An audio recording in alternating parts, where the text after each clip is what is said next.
Oi, gente, sejam bem-vindos a mais um Cafezinho Novo Contexto. E vocês devem estar achando estranho aqui o cenário, né? Hoje a gente está aqui nesse cenário.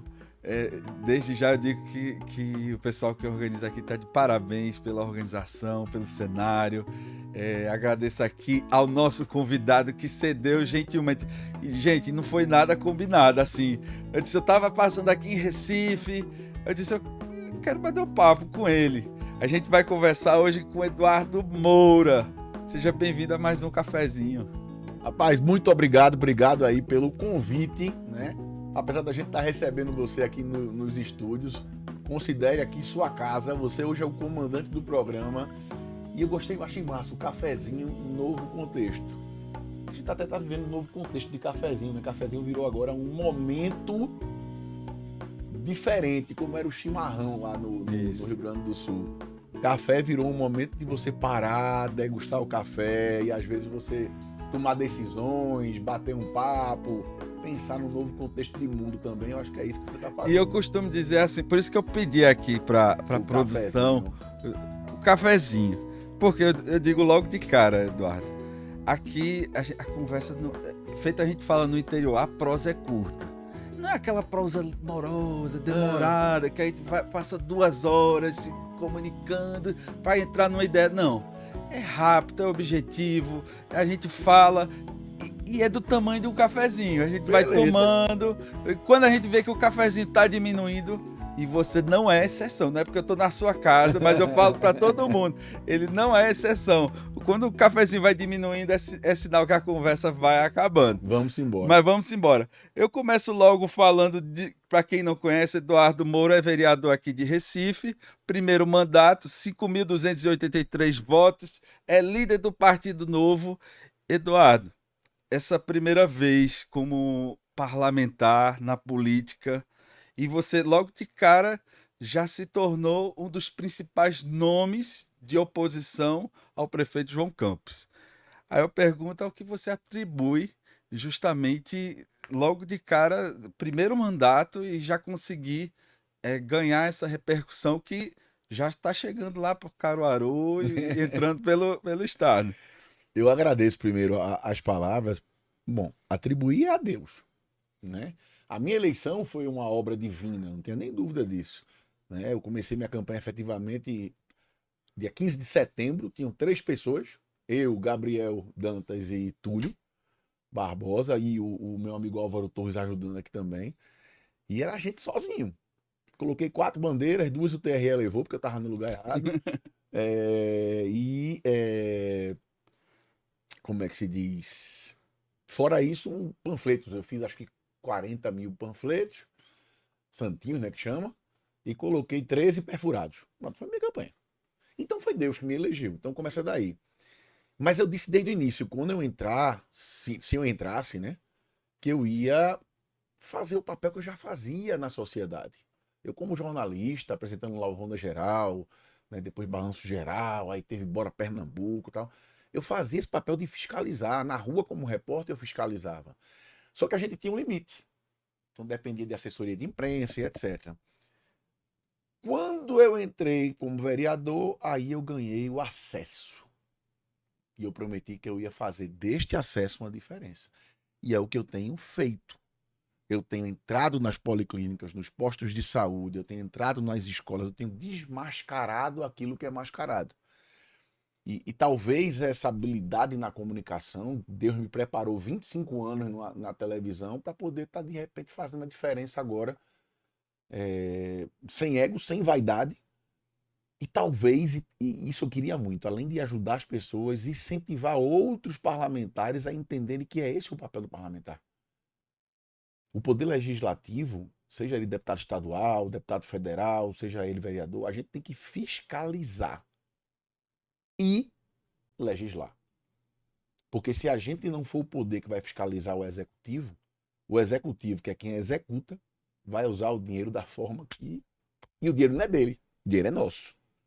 Então, eu espero ter feito esse papel por enquanto. Quando tu decidiu entrar na política, tenho certeza que muita gente disse: Ah, bicho, não entra nisso Ô, não. Tu todo já mundo. conhece, tu já é jornalista, tu já sabe como é os bastidores, tu já sabe como é. Aí eu pergunto pra você, quando você decidiu assumir essa postura de fiscalização? Veja, a fiscalização, desde que eu era jornalista, né?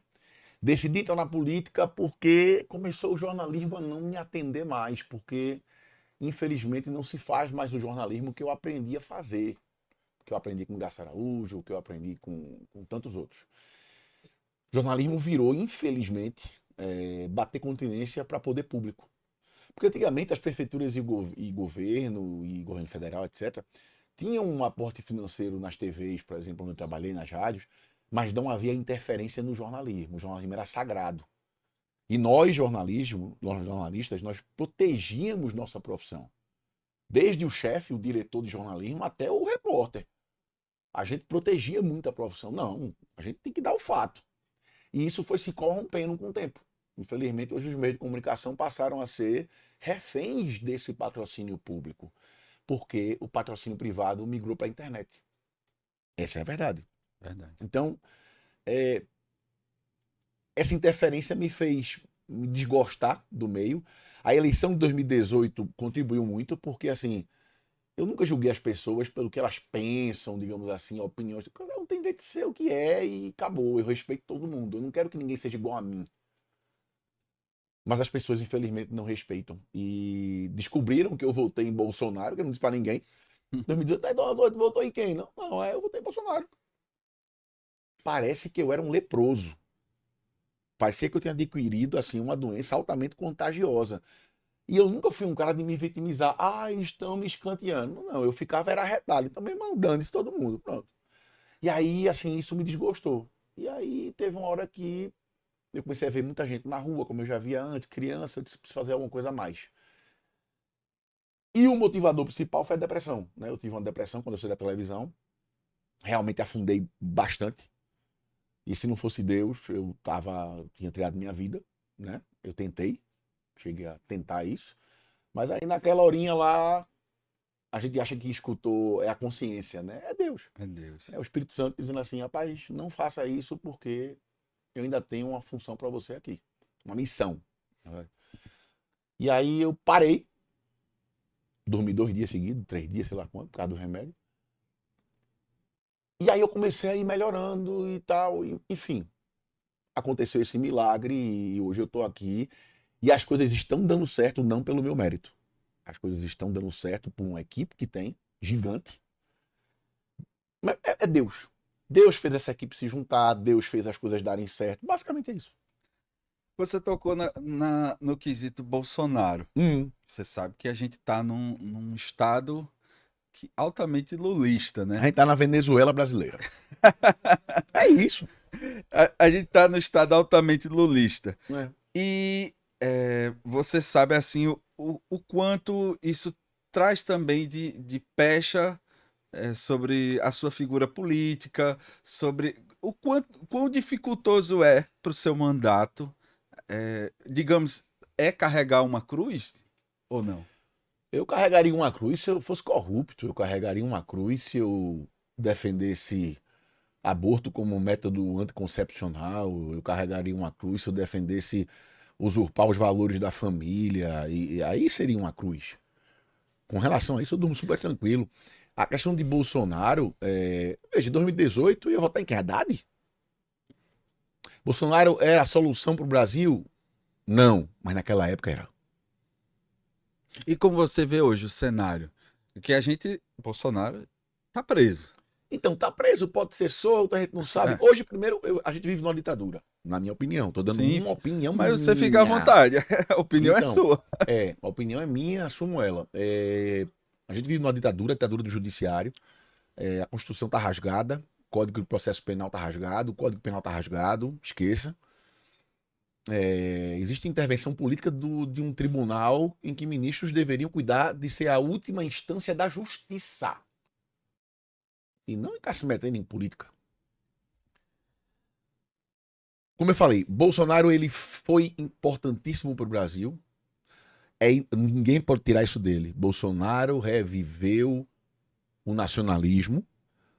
Bolsonaro fez o brasileiro botar a camisa, mesmo sendo de seleção brasileira, mas com as cores do Brasil, sem Copa do Mundo. Ninguém pode tirar esse mérito dele. E ele bateu de frente com o sistema. Também ninguém pode tirar esse mérito dele. Deu a contribuição dele, na minha visão, criou esse choque, as pessoas deram uma acordada. Agora precisa levar o nível.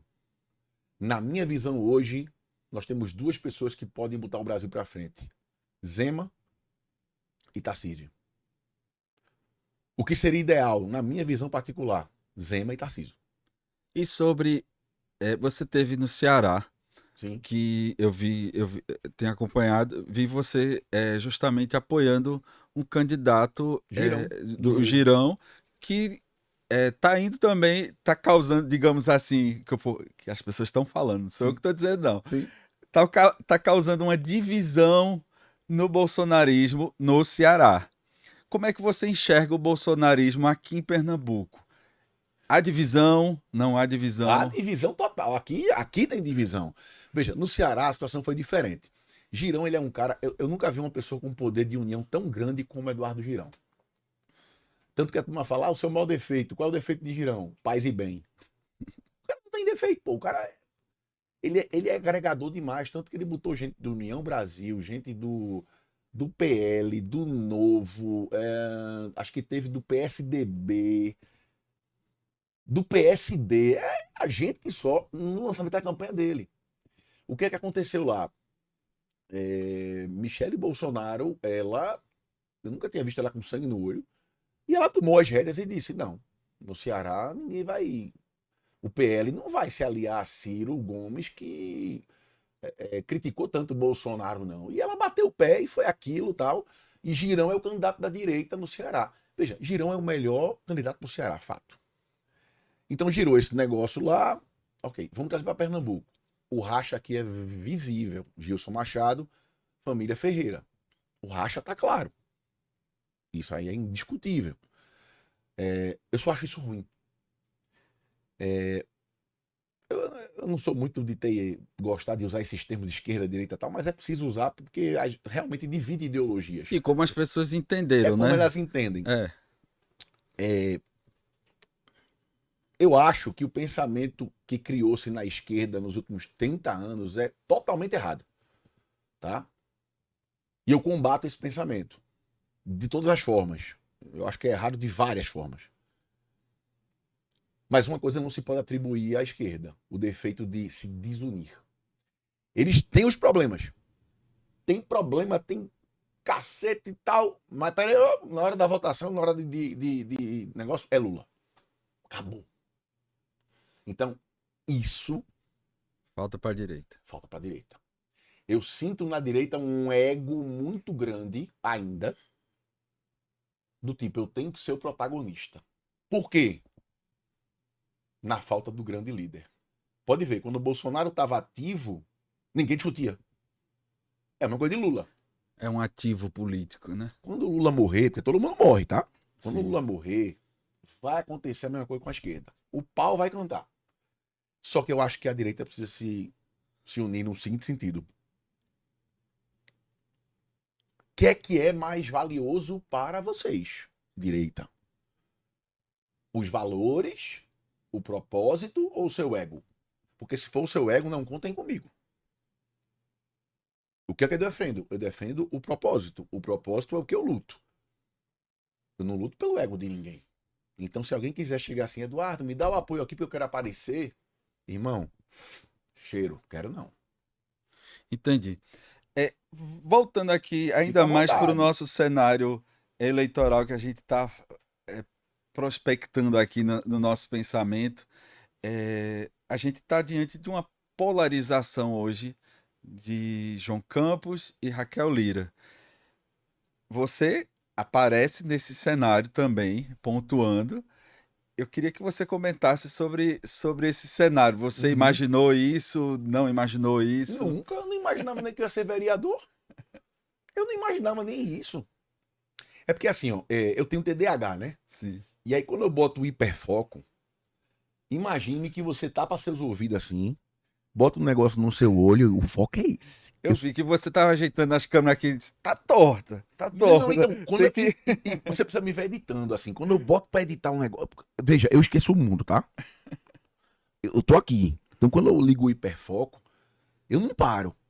Então, meu hiperfoco tá ligado no Recife. É tanto problema nessa cidade que, meu Deus, eu não tô pensando em outra coisa. Aí pega uma pesquisa e puf, aparece meu nome com 3%. Foi a primeira. Espontâneo. Eu digo, quem botou? Aí eu liguei pro partido. Quem botou o meu nome? O partido não, a gente não botou não, seu nome em nada, não. Apareceu por aparecer. Aí me explicaram, pesquisa espontânea e tal. Quem imaginou isso? Aí eu fui tentar entender. Aí saiu outra com 4, aí saiu outra com 7,5. Aí depois saiu outra com 6,2. E agora saiu outra com 6% na espontânea, mas agora a margem de erro é maior, é de 3 pontos. Ou seja, Pode para ser, mais né? ou para menos pode dar 9. Danou-se. O que é que eu entendi do cenário? Tem a polarização. Mas concorda que Raquel e João estão brigando pela atenção de Lula? Sim. E que historicamente os dois são mais enviesados para o lado da esquerda? Mas eles são enviesados pro lado que o eleitor. Do Eles poder. querem, eles querem o voto do Concordo, eleitor, né? eu concordo. Todos Mas eles. eu concordo. O que é que acontece? O pernambucano ele deu uma acordada nisso e ficou procurando um representante da direita.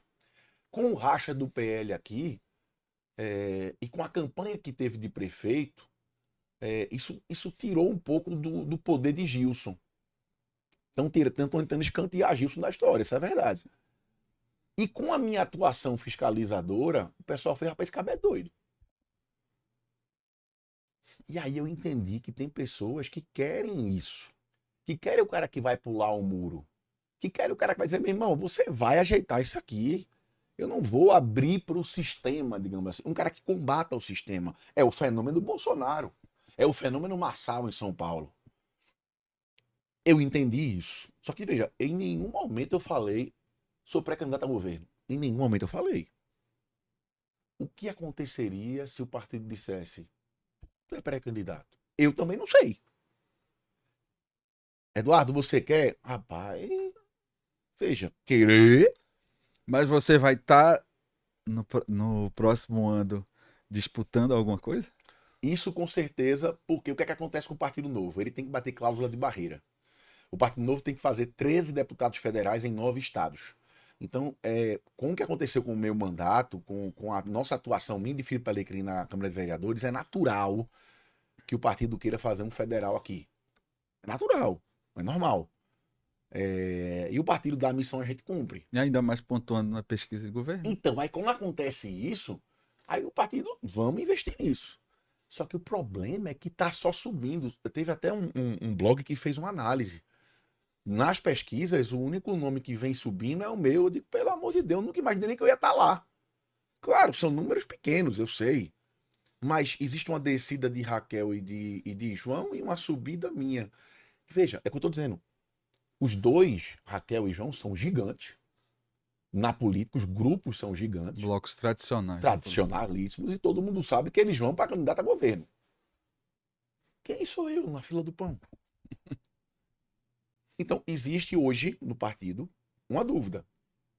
Será que se a gente colocar o nome de Eduardo, vai ter lá aqueles 20% da direita que vão de cara enxergar nele uma possibilidade? E será que num debate, que aí é o sonho de todo mundo, inclusive meu, eu queria debater muito com o João Campos. Muito. Muito. Tipo assim, perguntar, tu já fez um currículo na vida? Porque nem isso fez, né? Será que esse jogo vira? Será que não vira? Ninguém sabe. O próprio Eduardo Campos começou na campanha que ele foi eleito governador a primeira com, acho que era 1%, 4%, né? 4%, depois virou. Então tudo é possível. Então isso está sendo analisado pelo partido. Eu vou deixar eles com a dor de cabeça. E a pergunta que eu faço, a gente tá terminando aqui o nosso Fica à cafezinho. vontade com Eu o tô à tempo, viu? vontade. Por mim, eu ficaria aqui 2 horas, mas a proposta é É ser essa enxuto. mesmo. A última pergunta que eu faço, já que a gente está analisando as possibilidades, Hum, já deu para notar que com João Campos não tem conversa, hum. mas há possibilidade de caminhar com a governadora? Então, vamos supor que você só tem aquele negócio, é dominó e não pode tocar com pera na mão, né? Então, você só tem. Que a política não é só. Não é uma ciência exata, né? Que É, 2 mais 2 vai ser isso. 4. Veja, esclarecer uma coisa que é importante. Eduardo, você jamais conversaria com o João? Não, de jeito nenhum, não é isso não. Inclusive, por mim, eu já converso agora. Mas a conversa minha é diferente. Não quero cargo, não quero dinheiro, não quero vantagem. Vai ajeitar a policlínica quando? E aí, conta comigo para dizer, ó. Falei, conversei com o prefeito, mostrei que estava errado lá a policlínica, ele consertou. Beleza, prefeito, é isso aí. Conta comigo. Conta com minha divulgação. Essa é a conversa que eu tenho. Então, só para deixar claro, conversar, meu sonho. Meu sonho. Não quero brigar com ninguém, não. Vamos conversar agora. Eu denuncio, tu ajeita, eu digo que tu ajeitou. Top. Bom para todo mundo. Subir no palanque do PSB, não. Então, se a gente tiver somente 2 opções, provavelmente o Partido Novo vai estar sim com Raquel Lira. Se tiver que entre seus 2, eu acho que Raquel Lira é melhor para o Estado do que o grupo do PSB. Tem que tirar esse grupo do poder. Não tem para onde correr.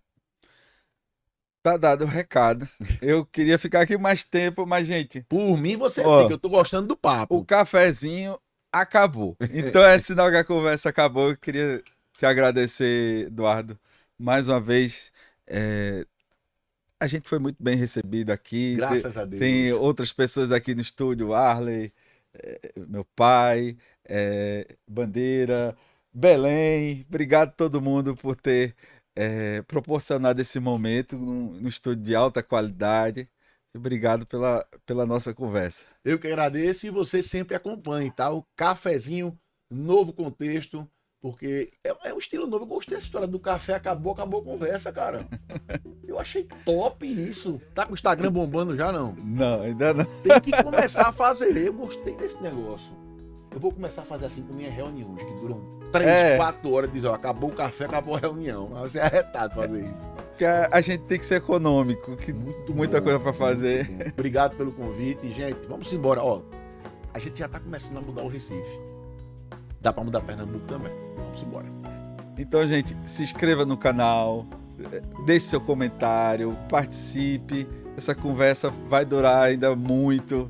Até a eleição de 2026 tem muita água para rolar. Muita coisa. Então, forte abraço, obrigado pela sua participação.